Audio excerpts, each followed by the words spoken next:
What's up, guys? Welcome to Great in the Sack, when misogyny leads to mayhem, with me, your host, Nicole Davenport. Most people don't even think twice about using public restrooms. You go in, you do your business, wash your hands, and go out. But since the Trumpism of America and the rise of right-wing extremism worldwide, certain groups who are seen as other are increasingly worried about becoming the next target of what's called bathroom policing. FYI, bathroom policing refers to the monitoring, questioning, or restricting of individuals, often trans or gender nonconforming, who are just trying to use a public restroom, or even bathrooms on private property.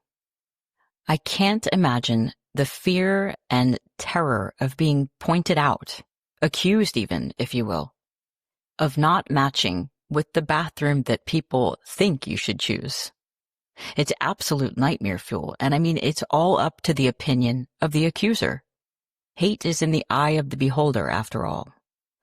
And as Katie Grass lay on the cement floor of a McDonald's, her head being steadily kicked and stomped on, she began to realize that this was all because of her sexual orientation and how she looked. Her last thoughts before losing consciousness were of her 13-year-old cousin who stood nearby, paralyzed with fear, watching the brutal attack unfold. Earlier that day, which was May 13th, 2025, Katie had accompanied her cousin to his choir concert. Afterwards, they wanted to go and have a snack, so they headed over to the McDonald's in Carpentersville, Illinois. Feeling the urge to do what every single one of us does, which is using the toilet, Katie entered the women's restroom, but quickly came out after seeing both stalls were occupied. It was then that she saw a small group of people who seemed to be amped up. The people in the group began harassing her, using the slur faggot. They began to follow Katie and her cousin within the McDonald's, telling Katie, quote, "You're just a woman," unquote. Now, to me, it seems as though they had just assumed that because Katie had short hair and was not conforming to their standards of what a woman should look like, that she must be trans, or at least different enough for them to make them emotional. So emotional, in fact, that they would lose control of themselves. As a reply, and to try to get the group to lay off, Katie said, "I know I'm a woman, I'm a lesbian," and tried to shoo them off. She told her cousin to just look ahead and not to give them a reason to continue the hostility. This was unsuccessful, as they challenged Katie to take it outside. Katie, sensing the ever-growing danger and wanting to protect her cousin, stepped outside, to which no one followed. No, they didn't want the public to see what they were about to do and intervene, and there weren't so many people inside the McDonald's at that time that could stop or identify them. Upon going back in, her cousin alluded to the fact that they may have a pistol and may even have said that they didn't need weapons to kill Katie. The 19-year-old assailant, later identified as John Comrade, invaded Katie's personal space by closing in on her, to which she tried to put up a hand to show her boundaries. And this is when dude hit her. Then another member of this little hate mob, a 16 or 17-year-old, began hitting her on the back. Katie fell to the floor in an effort to protect her face and body, but before she knew it, she lost consciousness. When she awoke, she could no longer see out of one of her eyes and saw hand-sized bruises beginning to form on her shoulders. Katie Grass became a victim and survivor of bathroom policing, which is a part of a wider pattern of gender policing and homophobic and transphobic violence. These hateful agendas influence so-called bathroom bills, which we're going to speak more about later. Gender policing has been on the rise over the last 10 years due to the rise of right-wing extremism.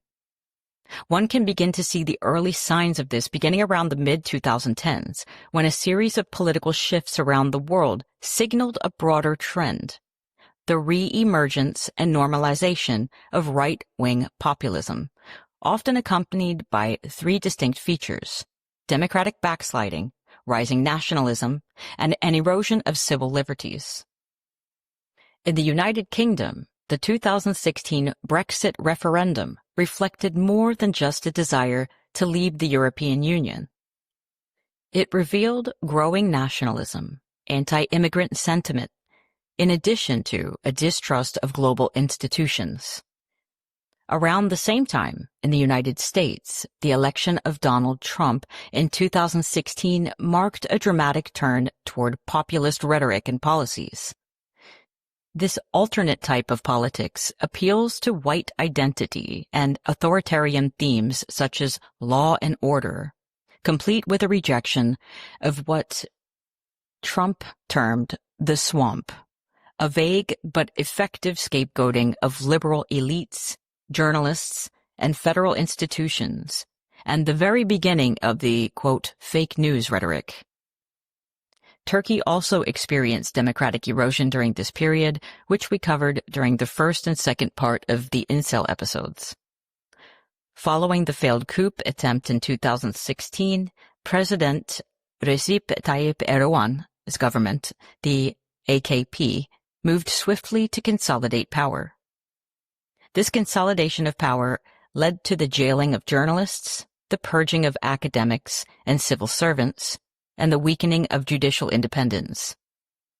These actions mimicked a wider trend toward centralizing authority and suppressing dissent under the banner of national security or cultural preservation. Similar patterns were also visible in Poland and Hungary, where ruling parties took steps to undermine independent media and the judiciary while pushing anti-LGBTQ+, anti-immigrant, and religiously traditionalist agendas. These shifts were not isolated, but increasingly reflected a transnational alignment, an informal but recognizable global movement leaning into xenophobia, patriarchal values, and ultranationalism, often amplified by digital platforms and disinformation networks, aka troll factories. These developments suggest that the rise of right-wing extremism is part of a coordinated ideological wave, one that questions democratic order and reasserts control through fear, surveillance, and cultural nostalgia. I think it's fair to say that most of the democracies of the world thought that we were moving in a progressive direction, all over the world. But what I also think is fair to say is that that's not really true. In fact, maybe this surge in witch hunts and hatred for the other is a balancing of the scales from the people who felt it went too far. That it's too much for everyone to have equal rights and for gay people to be able to get married and live their own lives without fear of being persecuted, for trans people to be able to identify as who they feel they are. I mean, it's not like these hateful people just disappeared. It's almost like they've been hanging back, building their populist reactionary movement alongside the algorithm. What happened to Katie is the result of what gender policing looks like in the wild, and it's a symptom of the rise of right-wing extremism. And I can't help but draw parallels between the behavior of citizens toward immigrants, members of the LGBTQ party, and people of color right now in the year of our Lord 2025, and the behavior of citizens during both Red Scares, the Lavender Scare, and the Black Scare, aka cointelpro, which was ongoing through the first half of the 1900s and a good ways into the second half. And, I mean, if you ask me, still very much alive today, in the way that we persecute one another for being different. Also, similarly to parts 1 and 2 of this series, moral panic and family values are weaponized to other people. And let's keep it 100. The behavior of citizens is a direct reflection of how information is being spun at the hands of the government and politicians. All this to create an enemy in order to divide, so that everybody basically looks able, white, straight, and Christian. The main point of this is to divide we the people, so that no one sees what the man or men behind the curtain are really up to. And spoiler, it isn't centered around improving family values or morality, despite the promises that those behind that curtain are making. So let's talk about why that period of time created such a toxic, paranoid environment, how people were othered, and how we are still seeing the effects and the damage done by that era today.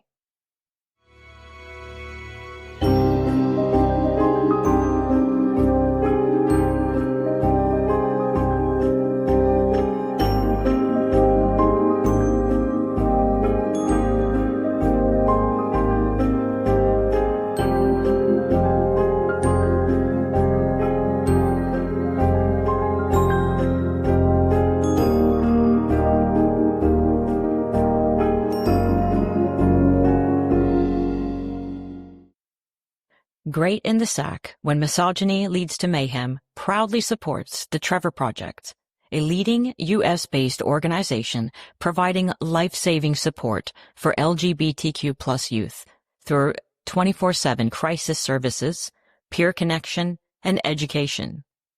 We also acknowledge the global nature of this crisis.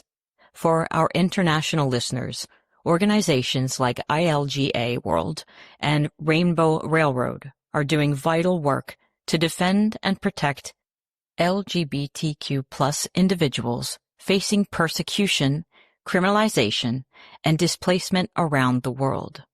No one should suffer alone. Resources are linked in the show notes. Content warning. This episode contains discussions of topics that may be distressing to some listeners, including racism, homophobia, government surveillance, and the targeting of marginalized communities during the Black Scare, Red Scare, and Lavender Scare.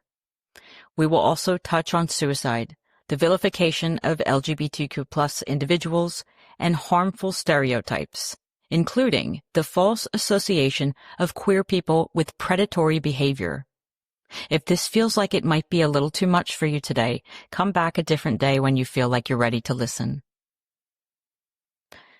Now, I don't know about you guys, but I hate when people throw the term commie around willy-nilly. The first time I heard the term was on the television show You Can't Do That on Television on Nickelodeon, which they referred to the producer of the show as a commie and proceeded to talk about this Red Scare. Red lights began flashing in the studio and, well, it was something else. But I was only like 10 or 11 years old, so I had no idea what they were talking about. Weird-ass Nickelodeon, am I right? Due to the fact that this term commie or communist is used in such an ugly, derogatory way and is often weaponized against people who are left-leaning throughout time, even up to now, Republicans, I'm looking at you. I feel it's important to begin this episode with some micro-learning of the origins of communism and what it really means. Now bear with me as we explore what this term means and how it will be used against so many marginalized groups in so-called democratic societies by white men in power. Now, in 1848, the Communist Manifesto by Karl Marx and Friedrich Engels was published.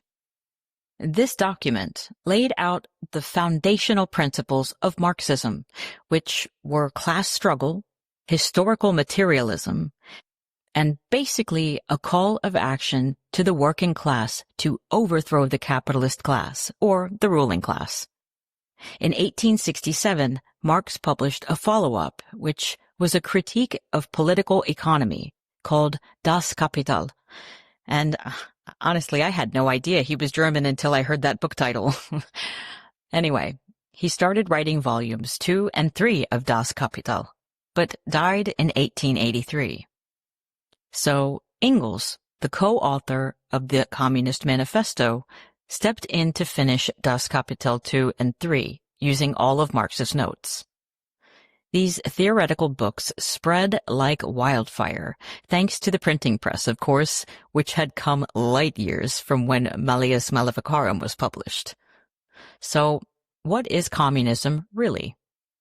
When people hear the word, they often think of dictators, breadlines, or Cold War paranoia. In reality, though, it was simply an idea. A radical one, no doubt, but it was also a response to legit injustice. This argument made in the Communist Manifesto was that capitalism, while powerful and productive, was built on exploitation, meaning the working class, aka the proletariat.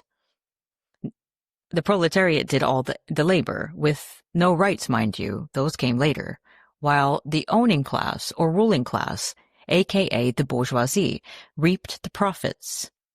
What Marx believed was that, eventually, capitalism would collapse under its own contradictions, and what would naturally come to replace it was communism, a classless, stateless society where the means of production are shared by all.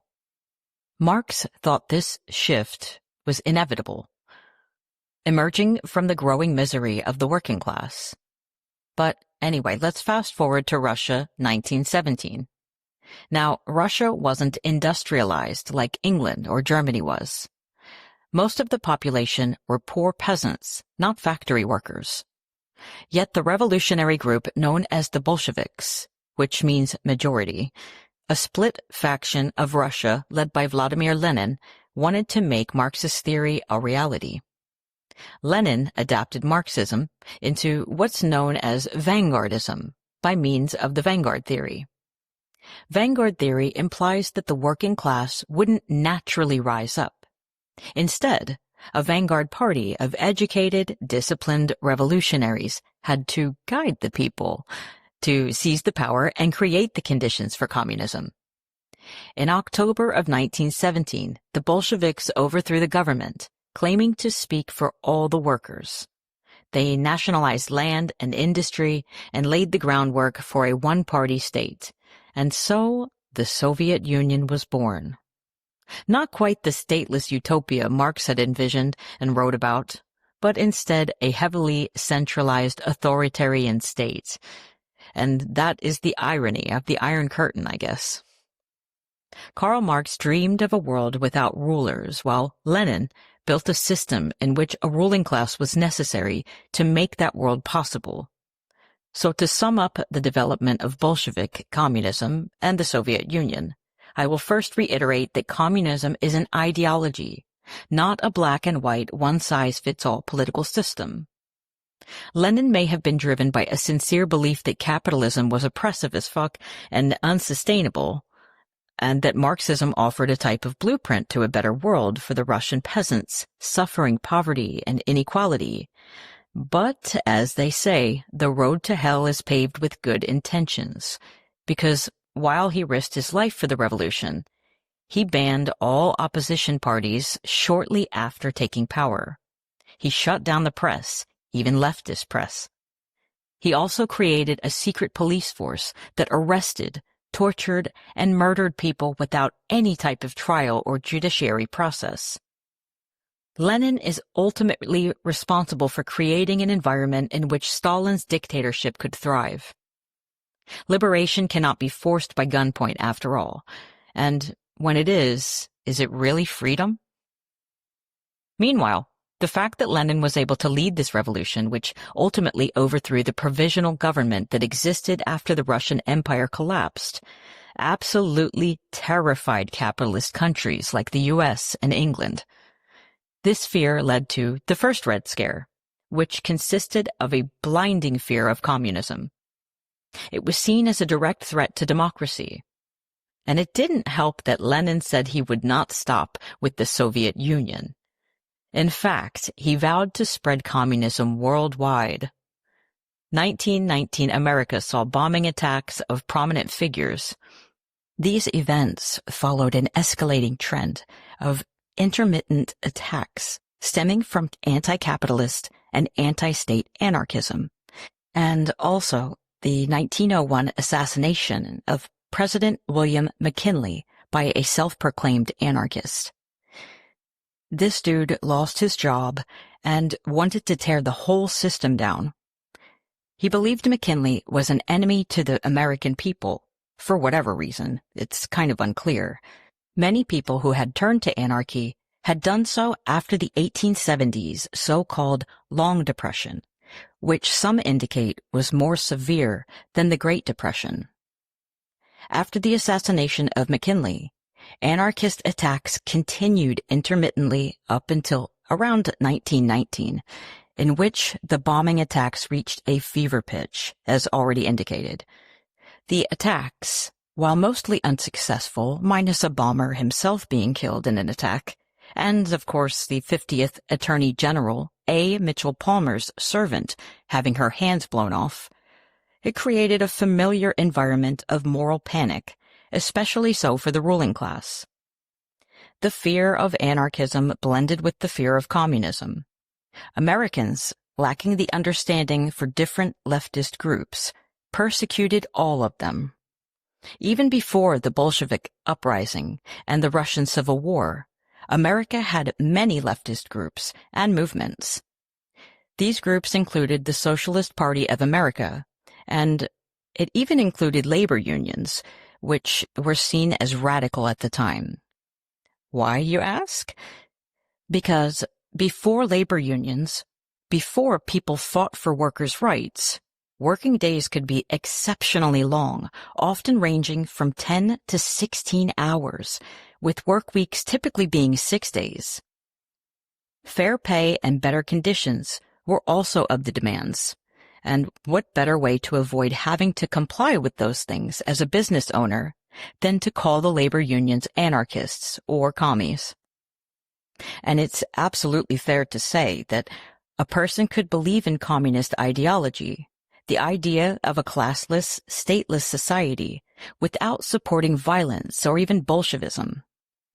But tell that to the government, because if you were at all left-leaning, you were a suspect, subject to the Palmer raids. The Palmer raids were led by Attorney General A. Mitchell Palmer, the same Attorney General who had been attacked by bombings at the hands of anarchists. By the way, these anarchists were inspired by Luigi Galliani, an Italian anarcho-communist. Now, this guy Luigi, he had been in law school when he decided to abandon his career and begin leading a movement for workers to reject capitalism and statism in the 1880s. Often when uprisings happen, it takes someone with a little privilege to be able to use their voice for those who have little opportunity to influence. There were many different anarchist groups from 1919 to 1920 who were inspired by this guy. So much so that his style of anarchism was referred to as Gallianism. Now, Gallianism wasn't the first anarchist ideology. According to different ranges of scholars, anarchism can be traced back to prehistoric times in different ways. The most formal version of anarchism pops up around the Enlightenment period, surrounding class and hierarchy and the question thereof. Either way, anarchism was seen as the first really scary ideology by the public, probably due to its violent tendencies. Still, and as discussed before, the distinction between an anarchist and a labor union group was impossible to make by regular everyday people. And that was probably by design, from the very people who stood to lose money over granting workers' rights. If you were part of a labor strike, you were assumed to be an anarchist, which is pretty unfair considering how terrible people were treated regarding workers' conditions. But here's the thing that I find really interesting. Palmer had an accomplice in his raids, an up-and-coming 24-year-old named J. Edgar Hoover, who worked at the Department of Justice in the Alien Enemy Bureau. It was while Palmer was first gearing up for his broad crackdown on anyone who was suspected to be radical or at all left-leaning, no doubt fueled by the bombing attacks he experienced, that he took notice of Hoover. You see, Ole Edgar had honed and developed a talent for organizing and cataloging large amounts of data on suspected alien enemies. This will aid him in the nefarious activities he gets up to later. In 1919, Palmer promoted Hoover into the newly formed GID, the General Intelligence Department within the Bureau of Investigations, the predecessor to the FBI. The promotion of Hoover to this new department safeguarded more funding toward anti-communist activities. Hoover's life had been one of contradiction. I feel that it's super important to speak about this so-called G-man, which means government man and is a reference from the days of Machine Gun Kelly, the original, and John Dillinger, and the shiny new face of the FBI, and for those who didn't know. The reason I feel this way is because if you look behind each of the Red Scares, the Lavender Scare, and the Black Scare, aka COINTELPRO, Hoover is the guy who was always in the background. It is absolutely accurate to say that anyone who did not embody Americanism was a threat to him, his identity, and America, and any other ism that wasn't Americanism was like nightmare fuel to him. So, let's do a quick background check on Hoover, shall we? Because personally, I feel like his background check is fin to bounce. I also feel it's important to first review his character a bit and integrity before discussing who was affected by these moral panics. Raised in a strict Protestant household in Washington, D.C., J. Edgar Hoover grew up steeped in religious ideals, where discipline and moral rigidity were considered the foundation of a good, compliant American citizen. His mother, Anna, was especially influential. Devout, controlling, and obsessed with appearances, like any narcissistic mother. She instilled in him an early and lasting fear of moral and social degeneracy. Also typical of a narcissistic mother, am I right? While studying at George Washington University, Hoover joined the Kappa Alpha Order, a fraternity that openly idolized the Confederacy and upheld deeply segregationist values. Yep, he's one of those good old boys. One of its prominent alumni, active around Hoover's time, was Thomas Dixon Jr., author of The Klansman, the novel that would be adapted into the white supremacist propaganda film Birth of a Nation. Hoover's first job would be at the Library of Congress. Then he found a position in the Department of Justice, which is where Mitchell Palmer found him. Hoover would later rise through the ranks of the BOI fairly quickly and would be promoted to the role of Assistant Director of the Bureau of Investigation in 1921. In 1924, he was named Director of the Bureau, which became the FBI in 1934, and would remain the director for a whopping 48 years, building power all the time.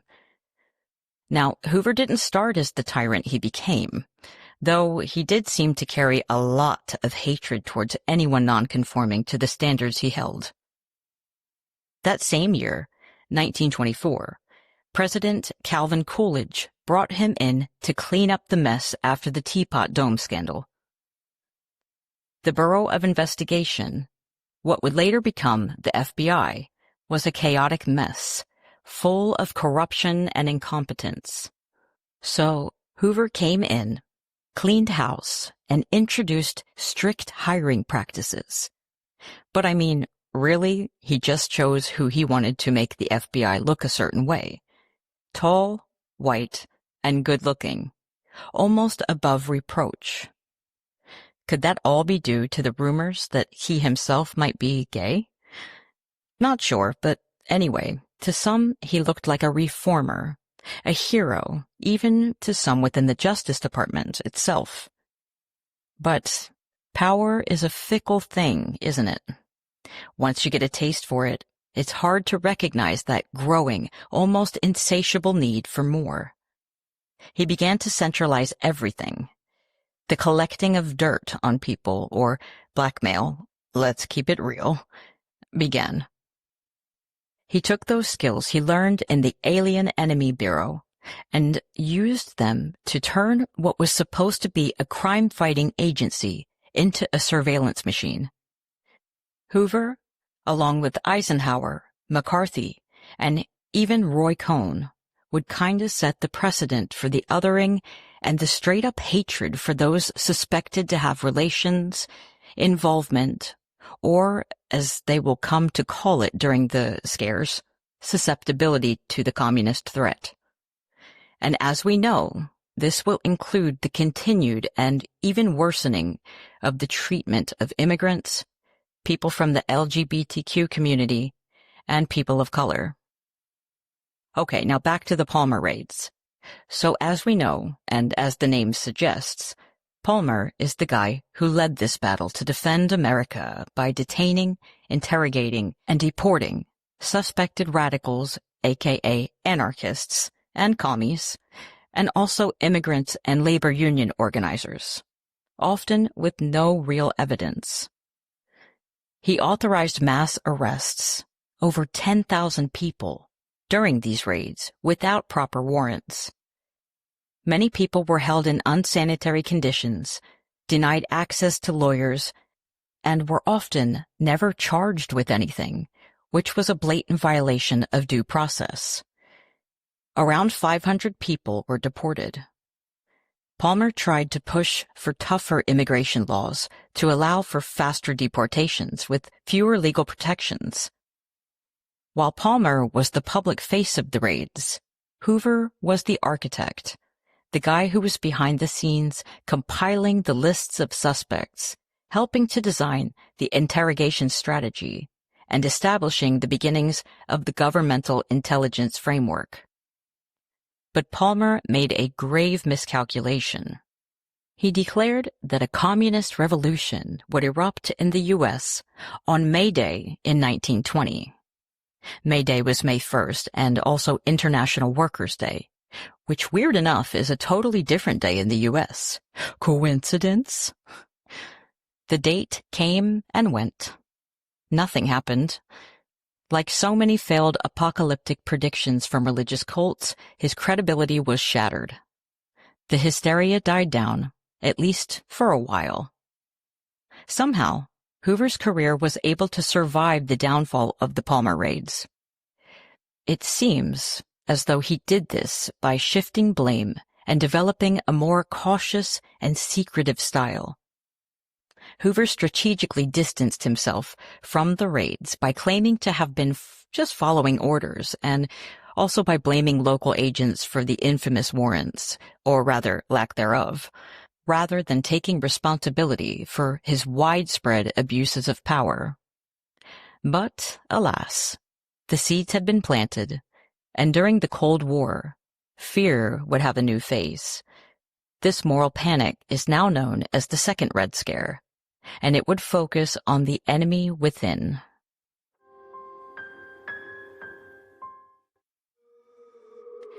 The Second Red Scare rose in the aftermath of World War II, and moreover, the Cold War.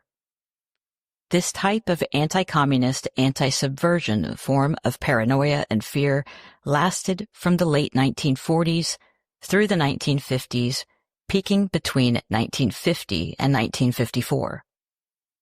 Although the United States and the Soviet Union had been allies against the Nazis, the alliance was always strained.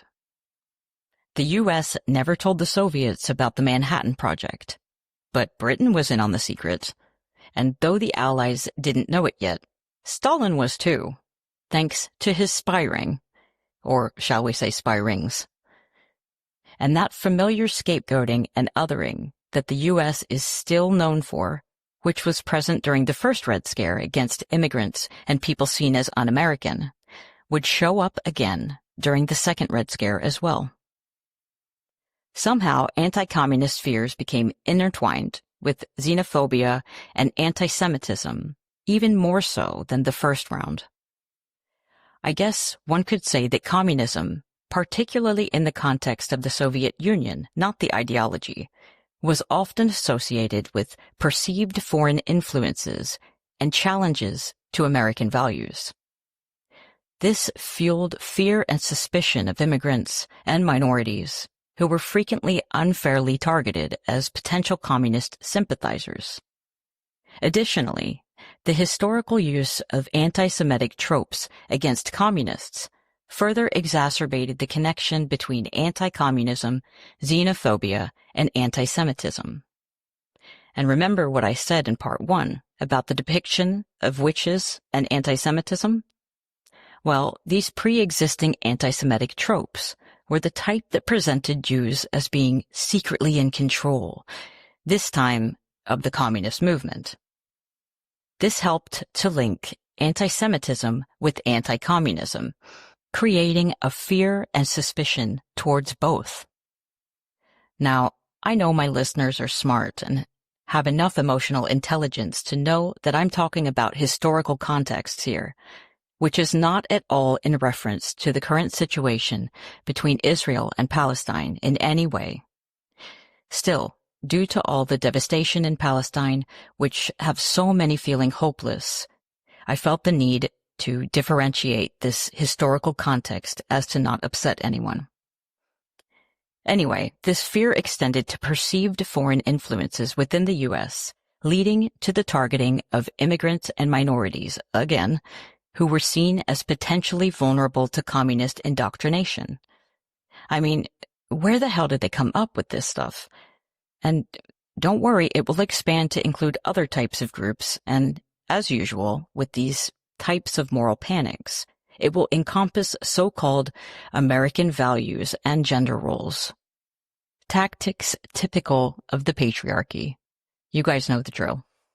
So, if we go back in time a little bit, we can see that the House Un-American Activities Committee, or HUAC, was established in 1938 for the reason of investigating potential disloyalty and so-called subversive activities, particularly those linked to communism, of course. It was formed in response to growing fears that resurfaced about the threat of communist infiltration within the United States. HUAC's roots can be traced back to 1934, when a special committee was formed to investigate Nazi subversion and other domestic far-right and also far-left communist groups. HUAC investigated a wide range of groups, including the entertainment industry, labor unions, again, advocacy movements, academia, the scientific community, and individuals linked in any way, shape, or form to communism. If you attended a potluck at a socialist type of get-together just to hear what they had to say, you could be labeled a communist. If you had looked into some type of workers' insurance, you could be labeled a communist. If you believed in feminism, equal rights, or were a member of the LGBTQ community, you were a suspect and most likely Hoover was investigating you. He even had a file on Eleanor Roosevelt, not because she was outspoken, but because she dared to fight for black civil rights and women's equality. He was tracking her speeches, her letters, even whispering in the background about her sexuality. The nerve of this guy.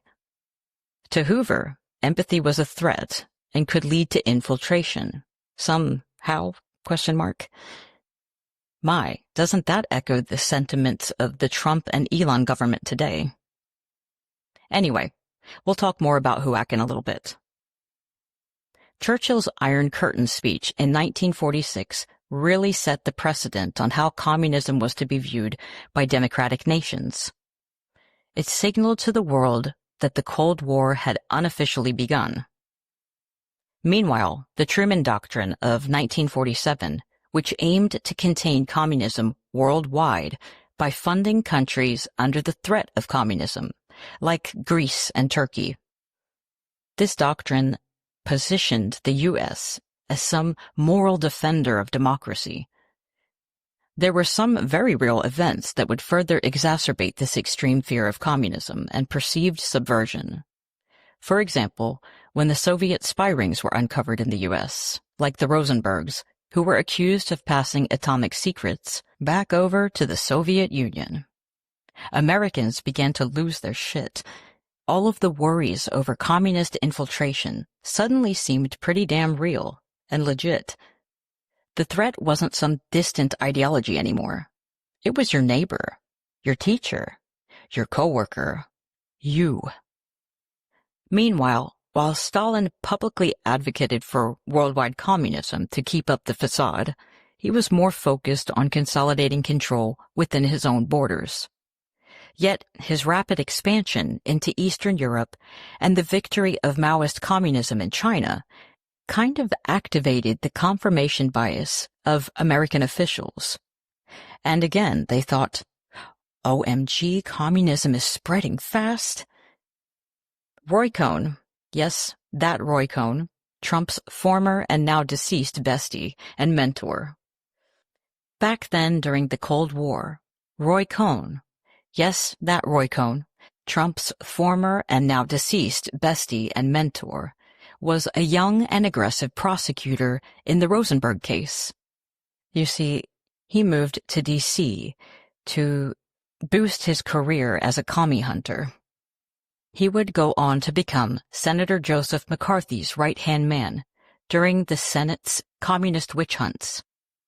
Cohn and McCarthy, along with J. Edgar Hoover's full backing, would embark on a campaign of fear and blacklists, and sometimes baseless, fabricated accusations. Hoover, now the director of the FBI, had amassed secret files on public figures and political dissidents alike, and was once again working diligently in the background to end the very thing that kept him up at night, communism. He also orchestrated surveillance operations and used psychological warfare to attempt to silence perceived threats. The FBI even provided that damn House of Un-American, HUAC, with information gathered during its investigations, including files on individuals and organizations with the least bit of suspicion of communist or socialist ties. HUAC would then use its own hearings to disseminate the FBI's findings into the public, potentially influencing public opinion and political discourse around the issue of communism, which, of course, further heightened the panic. Many historians argue that the FBI engaged in illegal activities such as wiretapping, surveillance, and the use of guilt by association to investigate suspected communists. The HUAC hearings also often involved intimidating tactics, forcing individuals to testify about their political beliefs. In 1947, long before his presidency and while still identifying as a Democrat, Ronald Reagan, then president of the Screen Actors Guild, testified before HUAC. When asked about communist influence in Hollywood, Reagan pointed vaguely to a small group within the guild that he believed followed tactics associated with the Communist Party. That ambiguous statement was enough to satisfy the committee, and it helped ignite one of the most damaging periods in American cultural history, the Hollywood blacklist. Careers were destroyed on the basis of rumors and hearsay. Artists such as Charlie Chaplin, Langston Hughes, Dalton Trumbo, and Lena Horne were among those silenced or driven from work as fear overtook facts and politics turned into persecution. But before the blacklist, there was the Whisper Network. Not the good kind, the kind that saves lives and calls out predators, like how they work nowadays. No, this one turned neighbors into informants, co-workers into enemies, and regular people into self-appointed patriots. Posters started popping up in offices and classrooms. In so many words, FBI Director Hoover actively encouraged Americans to report suspicious activity. One significant public appeal was his March 26, 1947 speech before the HUAC, and in this testimony, Hoover emphasized the dangers he associated with communism, describing it as a movement that sought the destruction of American governance and free enterprise, i.e. capitalism, and so-called Americanism. This speech played a role in the FBI's domestic propaganda program, which aimed to create an anti-communist consensus in the public opinion. So, what counted as suspicious? Reading the wrong book, maybe asking the wrong questions, going to a union meeting, merely existing while Jewish, queer, poor, or just vaguely left-leaning. Hoover had become more than a bureaucrat. To many Americans, he was a mythic figure. The man who took down gangsters like John Dillinger and who'd been hunting radicals since 1919. His presence at the HUAC meetings was a way of showing that the entire federal apparatus, from intelligence to legislature, was locked in step. There wasn't some formal red line, by the way, to report suspicions of communist ongoings or subversive behaviors in others. But there might as well have been. People were basically encouraged to spy on their neighbors and tattle on their coworkers. And just like the witch trials, if you don't want to burn, you gotta point a finger. It was preemptive betrayal to avoid getting labeled yourself. Sorcery was the worry of the witch hunts centuries before. And now, participating in labor unions, being left-leaning, or being a member of the LGBTQ community became the new version of sorcery. By the early 1950s, the FBI would have a list of over 26,000 alleged subversives. Most had never committed a crime even. Some hadn't even done anything political. But someone reported them, and that was enough. Now back to the blacklisting of Hollywood, which began in 1947 and ruined careers and lives. The Hollywood 10, which consisted of screenwriters and directors, were jailed for contempt when they refused to confess or rat out names. Charlie Chaplin was effectively exiled in 1952 for speaking against capitalism. Judy Garland and Lena Horne faced intense scrutiny. Garland for not crossing picket lines, Horne for her civil rights work. Even Helen Keller, was labeled radical for advocating workers' rights and racial equality. Apparently, disability didn't grant immunity from suspicion either. Walt Disney turned on his own animators, taking out full-page newspaper ads in 1947 to 48, accusing them of communist infiltration, all because they dared to ask for better pay and better working conditions. HUAC went further, consulting Disney in naming names. Now, let's fast forward to the present for a sec, concerning Elon Musk, who seems to have had the same idea. According to the Rest is Politics podcast, Musk's anti-woke crusade allegedly started when employees at Tesla began asking for improved working conditions. And that's it. Ask for basic labor rights and suddenly you're branded as the enemy of innovation. Like Disney, Musk framed worker demands as threats to the American dream. Or in his case, whatever fantasy he's building on Mars. Ultimately, it is alleged that that's the reason for his hatred of wokeism, that his employees weren't humble enough to their king. Cue loud-ass Senator Joseph McCarthy in 1950, waving his phantom list of 205 communists in the State Department. Names that never existed, because there was no real list. On February 9th, 1950, during a modest Lincoln Day speech to the Republican Women's Club of Wheeling, West Virginia, the relatively unknown senator from Wisconsin stepped into the spotlight with a piece of paper in hand and a claim that would rattle the country.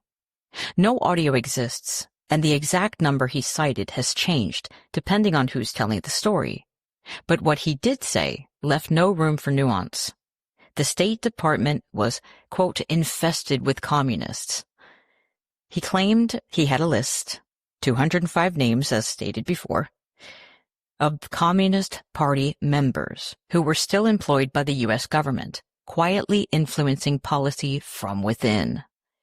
And then, just days after dropping his 205 communists line in the State Department in Wheeling, McCarthy allegedly rolled into Salt Lake City, drunk, forgetful, and completely winging it. This time, he claimed the number 57. You see, back in Wheeling, McCarthy had pulled that figure out of thin air, allegedly. It turns out that he asked Willard Edwards, a Tribune journalist, who, it later came out, gave him the number while tipsy. Anyway, on June 1st, 1950, Margaret Chase Smith of Maine stood up as the only woman in Senate, not for party or power, but to say what she needed to say. She didn't name McCarthy, but everyone in the chamber knew who her words were aimed at. In just 15 minutes, she called the bluff on the whole show. Trial by accusation, she warned. That's what the country was turning into. No jury, no process, just fear and theater and ruined lives. She reminded her colleagues of something they seemed to forget. Their oath wasn't to Joe McCarthy. It was to the Constitution. And she spoke, not as a politician hungry for attention like McCarthy was, but as a woman who understood exactly how dangerous silence can be. It would still be a few years before McCarthy's eventual downfall. McCarthyism is, ladies and gentlemen, that there was no real list, no proof, just rumors tossed into the air and suddenly turned into facts. The FBI and Hoover himself had been quietly embedding this storyline for years. Hoover gave McCarthy playbooks. Don't use numbers, he advised. But also, here, I'll have my agents comb through files and find anything you can spin. And in turn, McCarthy knew how much Hoover loved flattery. Just listen to this clip of McCarthy. Even senators on the floor of the United States Senate get up and either have the lack of knowledge or the dishonesty of saying, let the communists alone, let's leave it up to the FBI. Well, I think I'd like to call upon a great witness, if I may, to help lay to rest that false claim. One of the greatest Americans it's been my good fortune to have ever known, J. Edgar Hoover. Anyway, they fed McCarthy talking points to fit whichever narrative the FBI fed intel to McCarthy to fit whichever narrative he was spinning, until he got a bit too loud later on.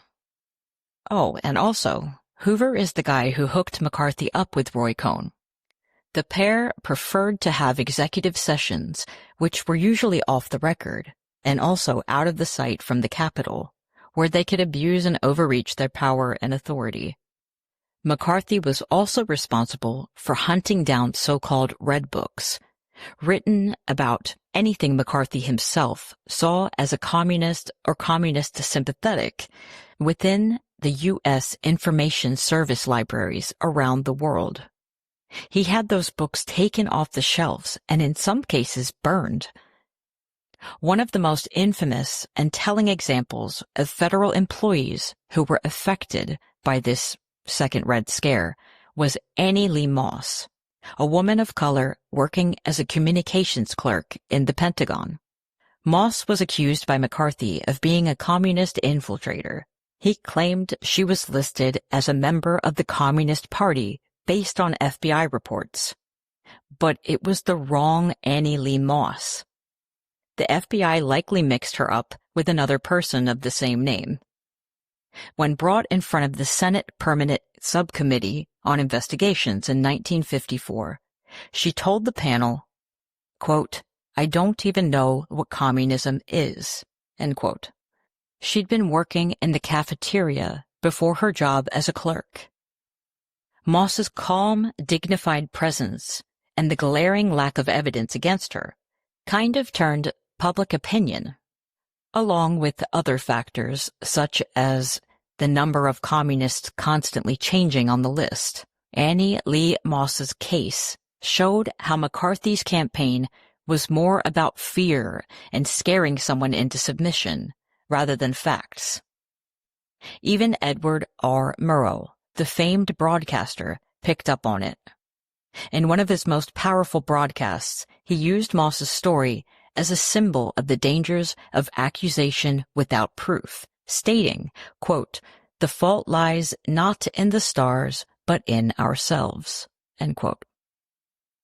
Her case helped turn the tide against McCarthy, particularly among ordinary Americans who saw the witch hunt reach into the lives of everyday people, not just elites or ideologues. In 1953, McCarthy made this bold statement, and it's a little dramatic, so bear with me here. Quote, "Any man who has been named by either a senator or a committee or a congressman is dangerous to the welfare of this nation. His name should be submitted to the various intelligence units, and they should conduct a complete check upon him. It's not too much to ask," end quote. He even accused a professor of being a communist sympathizer at, guess which university? And as of tomorrow, teaching American youth at that once great educational institution, Harvard. The first time, he wasn't called because he was a professor. He was called because he had been handling the secret radar material at Fort Monmouth. The first time we called him, we asked him whether he was a communist at the time he was handling secret material. Answer: I refused to answer on the grounds of the Fifth Amendment. You guessed it, Harvard.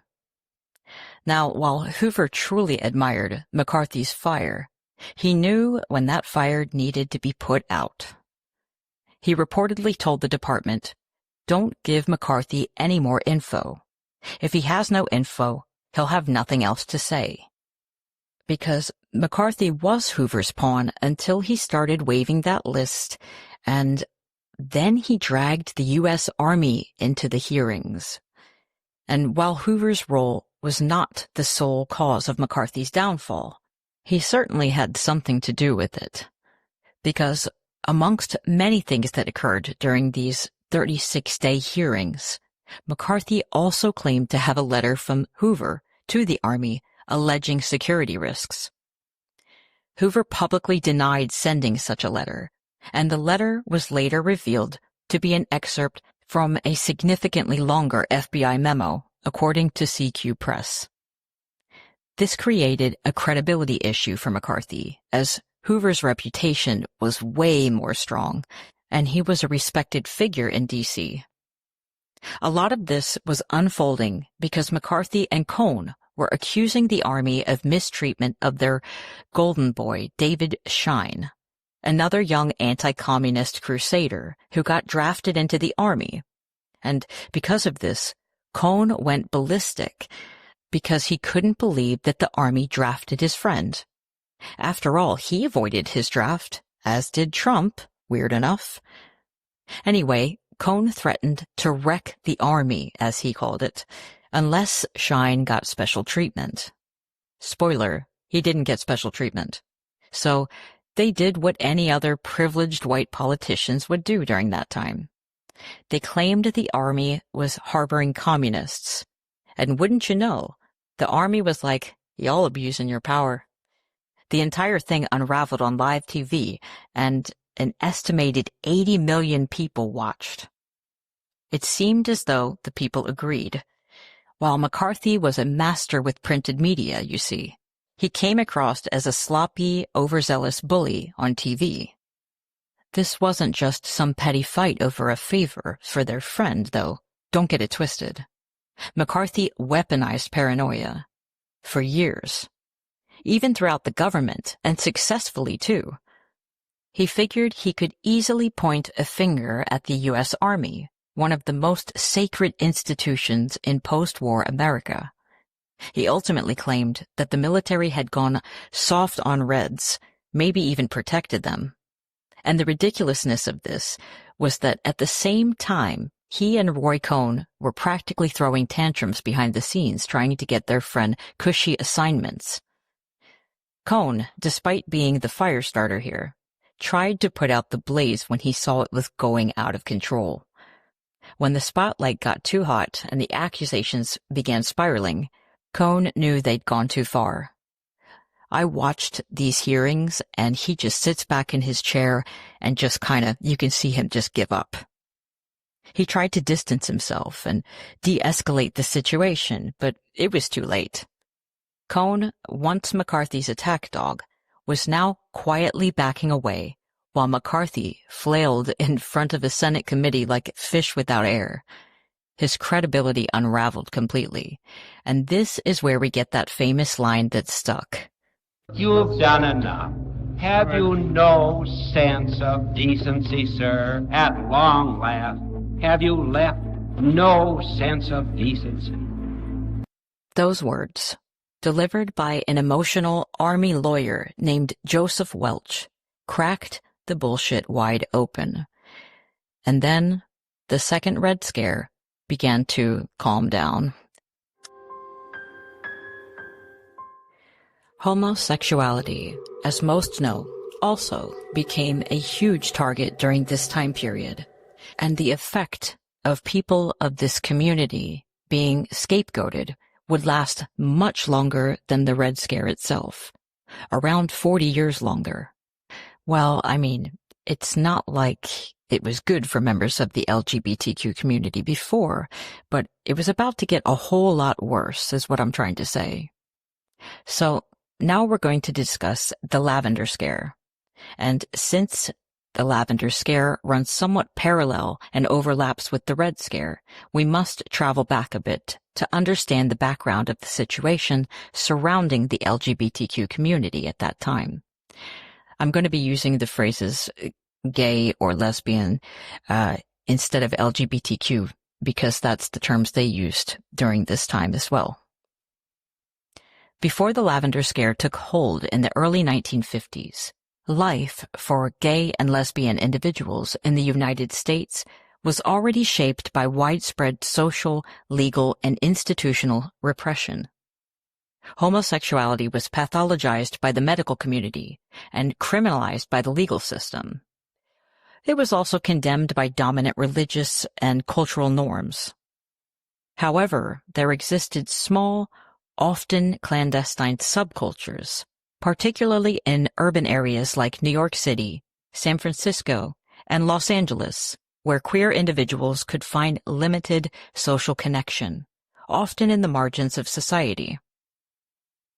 During the 1930s and 40s, the relative anonymity of cities, combined with wartime disruptions to traditional family structures during World War II, gave rise to more visible, though still highly policed, LGBTQ communities. Gay bars, drag shows, and private parties functioned as safe havens, but they were regularly raided by police, and their patrons were frequently arrested, fined, or even subjected to public shaming in newspapers.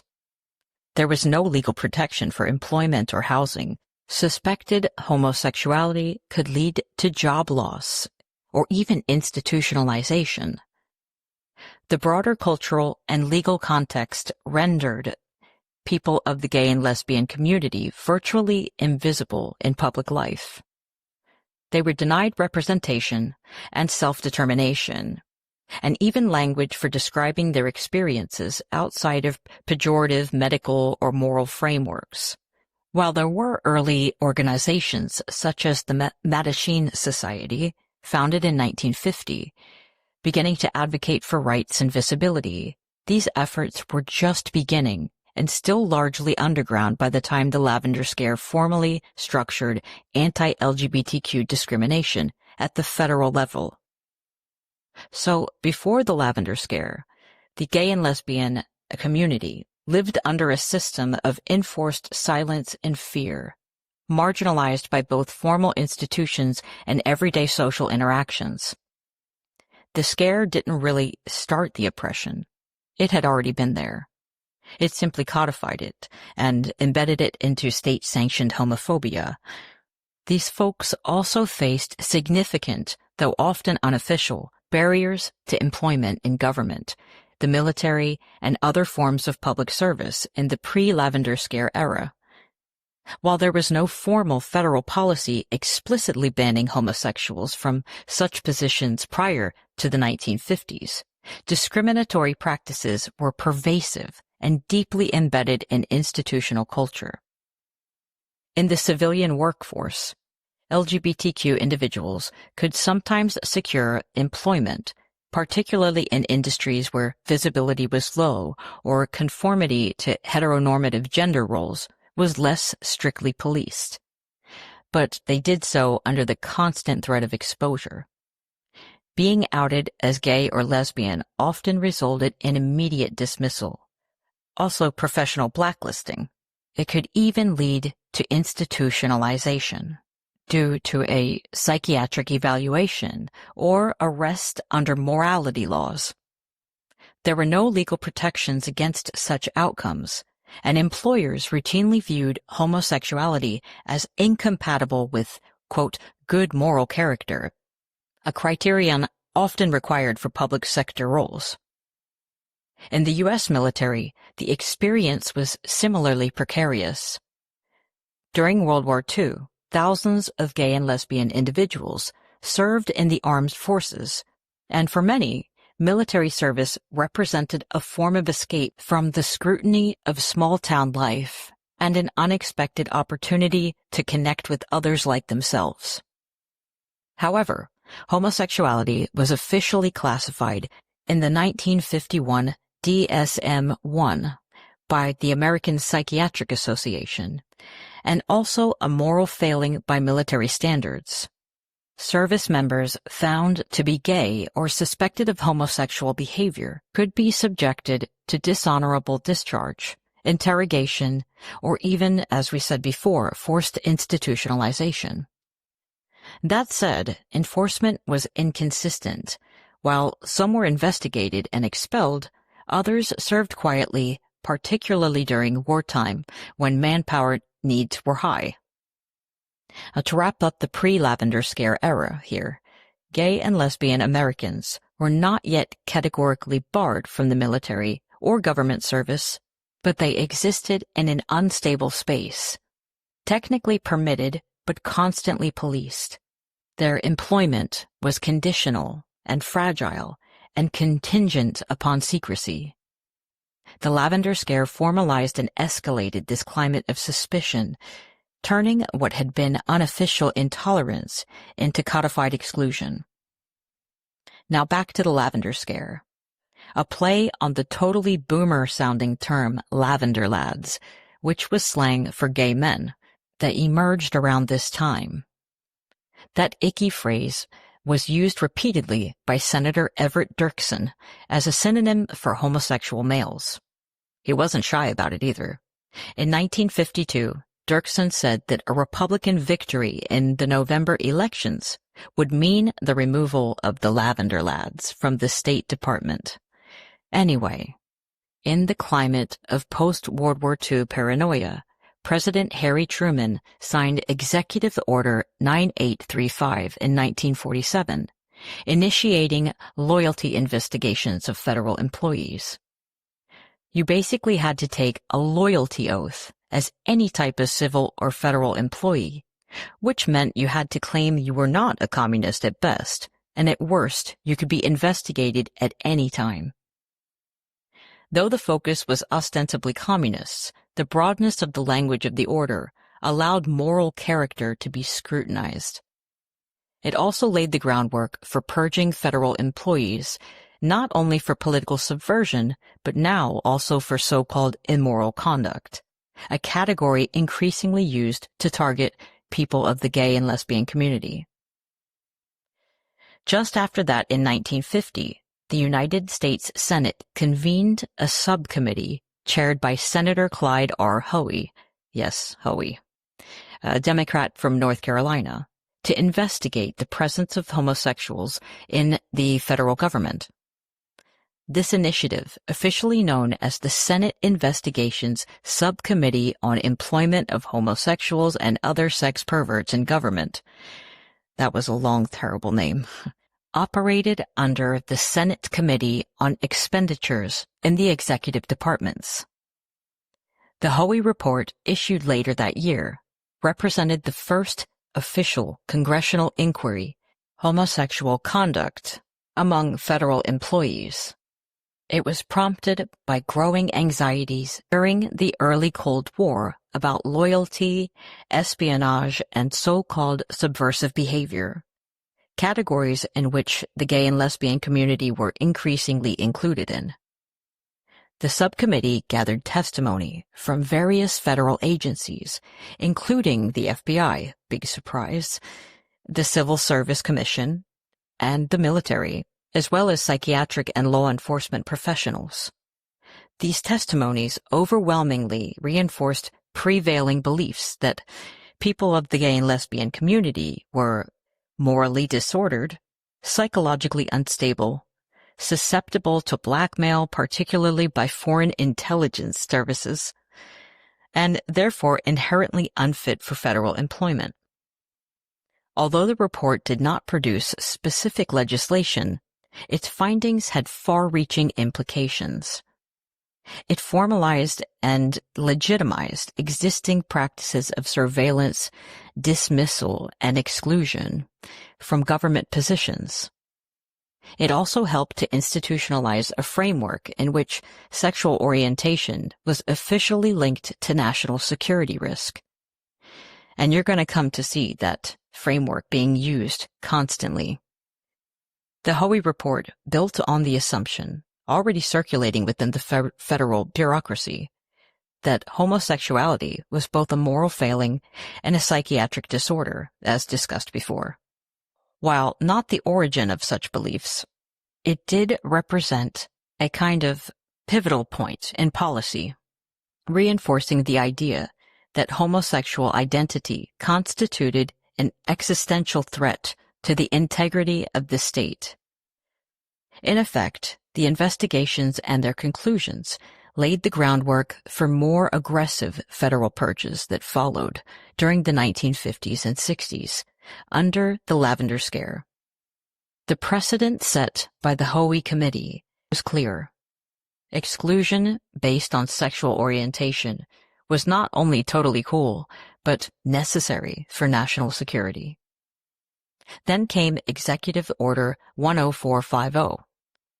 On September 27, 1953, President Eisenhower signed this order declaring sexual perversion as a security threat. Sexual perversion, by the way, was a term then synonymous with homosexuality. Investigations became incredibly invasive. If you knew a gay person, maybe you were gay too. Thousands lost federal jobs. People were set up, coerced, or straight up a victim of entrapment. And then the mark of homosexual was tagged on their records, preventing them from getting a decent job for the foreseeable future. So many lives were derailed. Some ended up taking their own life. An estimated 7,000 to 10,000 federal employees were dismissed through the 1950s.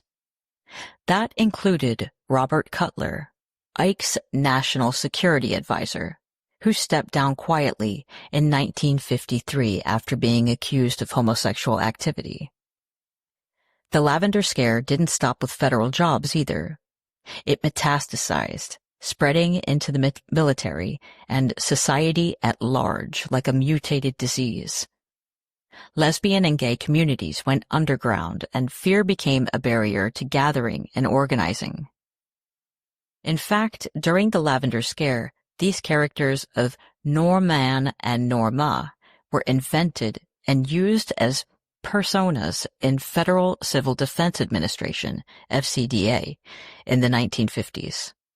they were intended to represent the model American man and woman, patriotic, law-abiding, married, suburban, and firmly within post-war gender expectations. These characters were used in government training films, pamphlets, and internal education materials during the Cold War, especially in the context of preparing the public for nuclear emergencies and promoting conformity as a defense against communism and deviance, American values. Their purpose was both instructional and ideological, to show citizens how to behave and how to be normal. This idealization excluded and implicitly stigmatized anyone who deviated, namely LGBTQ plus people, unmarried individuals, people of color, and people with disabilities, as potentially un-American or even subversive. This kind of state-sponsored social engineering reinforced the notion that national security was tied to personal morality and identity conformity, and honestly is giving eugenics. The closer one aligned with Norman and Norma, the safer and more American one was presumed to be. I thought that was bonkers, and I had never heard of Norman and Norma. The logic of the Lavender Scare followed a closed loop. Let me explain in a bit more detail than earlier with the Hoey investigations. Because gay Americans had to conceal their sexual orientation to avoid legal and professional consequences, it was assumed that they were more likely to be coerced into sharing government secrets if threatened with exposure. However, as scholars including David K. Johnson have noted in The Lavender Scare, this risk was entirely a byproduct of the state's own policies. In other words, the government created the conditions under which blackmail could occur by criminalizing and stigmatizing homosexuality, and then used those conditions as justification for further exclusion. So, homosexuality was pathologized by medical authorities and also censored in the media, and was systematically equated with disloyalty, mental illness, subversion, and moral weakness. J. Edgar Hoover stated both publicly and privately that gay men and women could not be trusted in positions of responsibility because of their alleged susceptibility to foreign influence. This sentiment was touted by many, including, of course, Senator McCarthy. But the risk these individuals posed was not inherent, nor was it based on evidence of espionage. Instead, it was contingent upon reactionary politics. Politicians riding the commie bandwagon saw that they could also use this persecution of the so-called perversion to score votes. Declassified memos and internal communications reveal that very few security breaches or acts of treason were ever attributed to people of the gay and lesbian community. In fact, some internal government reports also recognize and acknowledged the contradiction. If gay individuals were not treated as criminals or deviants by their own government, their vulnerability to blackmail would effectively be neutralized. This insight leads to a broader and more troubling possibility, one which historians and sociologists continue to consider, that government officials may have implicitly understood that the mistreatment of gay Americans was not only a national security liability, but also a potential cause of alienation. In this sense, the fear was not merely that gay people could be blackmailed, but that they might consciously or unconsciously sympathize with adversaries who did not criminalize or pathologize them. Whether this recognition influenced policy at the highest levels amongst figures such as President Dwight D. Eisenhower or Hoover is a subject of continued scholarly inquiry. But, the logic itself is traceable. In effect, marginalized individuals were viewed as a threat not because of any demonstrated disloyalty, but let's keep it real, it was because of the consequences of their marginalization. Rather than address the root causes of vulnerability and legal discrimination, social exclusion, and institutional harassment, the U.S. government responded with further isolation and punishment, thereby reinforcing the very dynamics it claimed to fear. Here's an example of the punishment aspect. During the 1950s, as federal agencies intensified efforts to remove members of the gay and lesbian community from government positions under the Lavender Scare, local law enforcement across the United States, particularly in urban centers such as Los Angeles, engaged in a parallel set of practices aimed at policing sexuality in public spheres. One of the most common methods employed was entrapment, the use of undercover officers who posed as gay men in public or semi-private spaces in order to provoke or stimulate illicit conduct, which would then be used as grounds for arrest.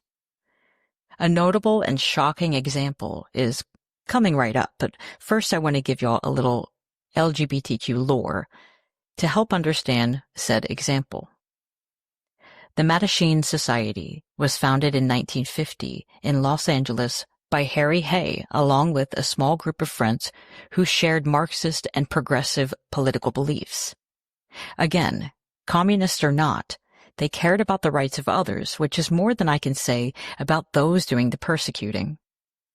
Initially operating as a secret society, the group took its name from medieval French performance troupes known as the Société Mattachine, who used masks to anonymously critique social norms. Symbolic of the hidden lives many members of the LGBTQ community were forced to lead in the mid-20th century America. The Mattachine Society emerged during a period of intense political and social repression when, as we know, both communists and homosexuals were perceived as threats to national security. Due to this atmosphere, the organization initially functioned with a cell-like semi-clandestine structure, influenced by the founders' previous involvement in leftist organizing. The group's early objectives focused on education, social support, and fostering a collective homosexual identity.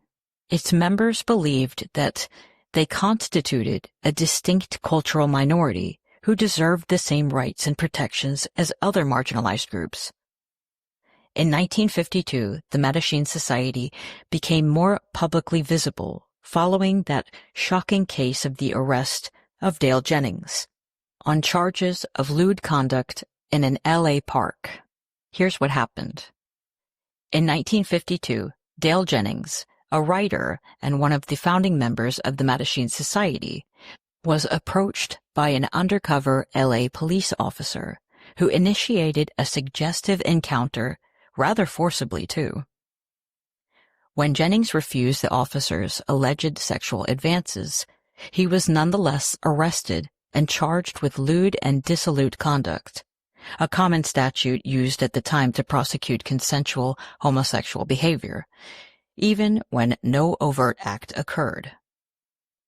Rather than plead guilty, Jennings elected to contest the charge in open court. His defense, which included testimony about the officer's behavior and the context of the arrest, brought national attention to the practice of entrapment. The Mattachine Society supported and publicized the case, framing it not as an isolated incident, but as part of a systemic effort to criminalize and discredit homosexual men.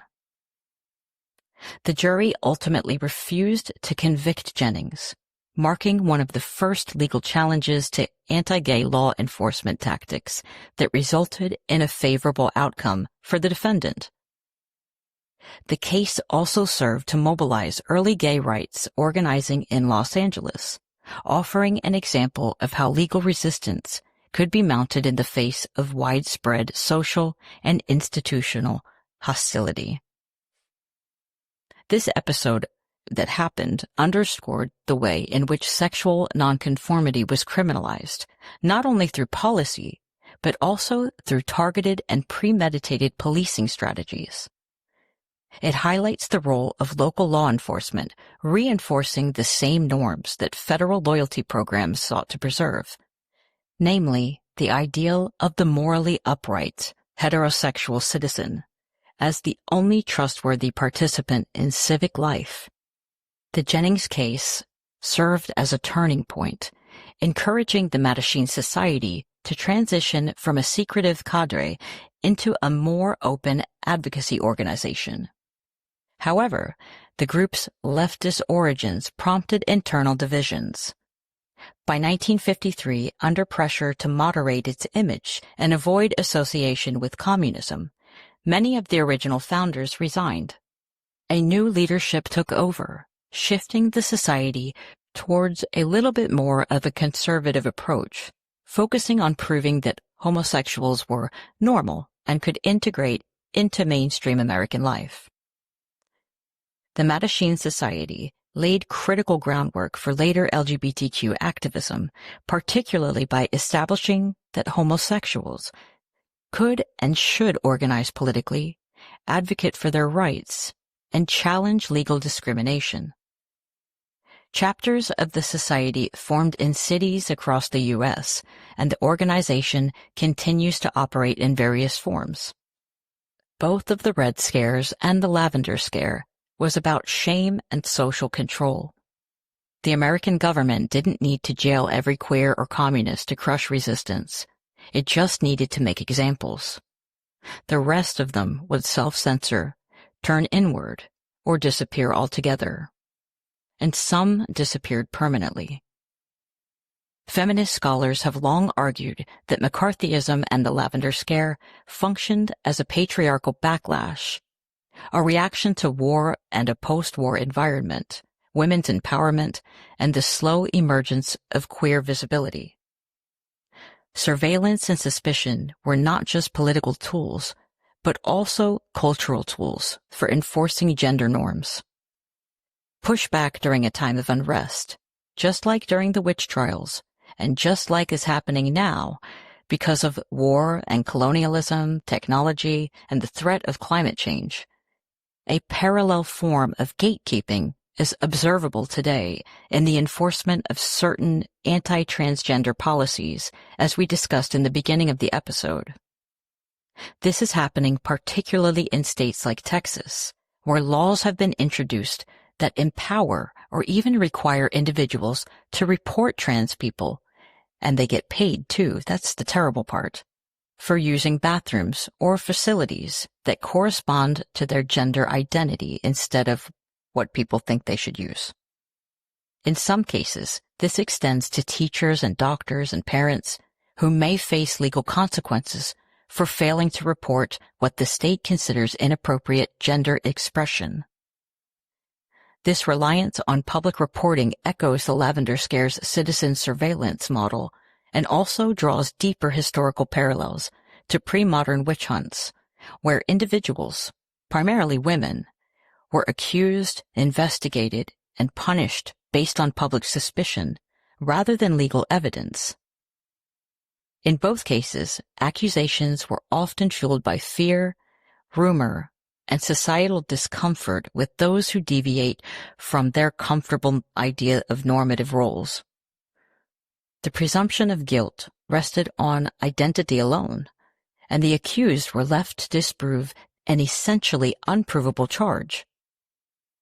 Today, rather than being forced to prove one's loyalty to the state or to disavow homosexuality or communism, individuals, particularly trans people, are increasingly being forced to prove their sex, often under invasive, state-determined criteria. This is evident in the growing number of laws requiring legal documentation, medical verification, or genital conformity for access to bathrooms and participation in school sports. In both past and present, we see a recurring strategy.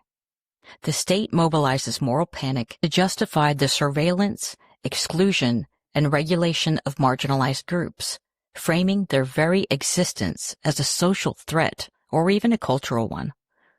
And in both errors, the line between suspicion and evidence completely falls apart, allowing one's personal identity to become the basis for punishment. During the Lavender Scare, individuals were forced to conform to rigid sexual and gender norms. Homosexuality, while not criminalized at the federal level, was treated as a moral threat and presumed national security risk. Simply being suspected of being gay could result in dismissal from government employment. The burden of proof was inverted. Individuals had to demonstrate that they were not perverse or subversive to preserve their livelihoods and the livelihoods of their family. And let's not forget about all the jobs and opportunities that were taken away, all the careers ruined, and all the lives lost to the taking of one's own life. And the scrutiny today against people perceived as trans or non-gender conforming has already started a cycle of suspicion within the workplace. I'm telling this section of history so that we can try to learn something from it and show solidarity to one another during this increasingly chaotic and oppressive time. The next episode will be focusing on COINTELPRO, aka the Black Scare. It just felt like there was so much to tell about this time of history that is really pertinent and important to what's happening now. What are your thoughts on the episode? Let me know in the comments, and don't forget to follow on all the socials, and rate the show if you enjoyed it. I've left a link for Katie Grass and her GoFundMe account in the show notes. And remember, stay vocal, stay vigilant, because silence is complicity. See you guys.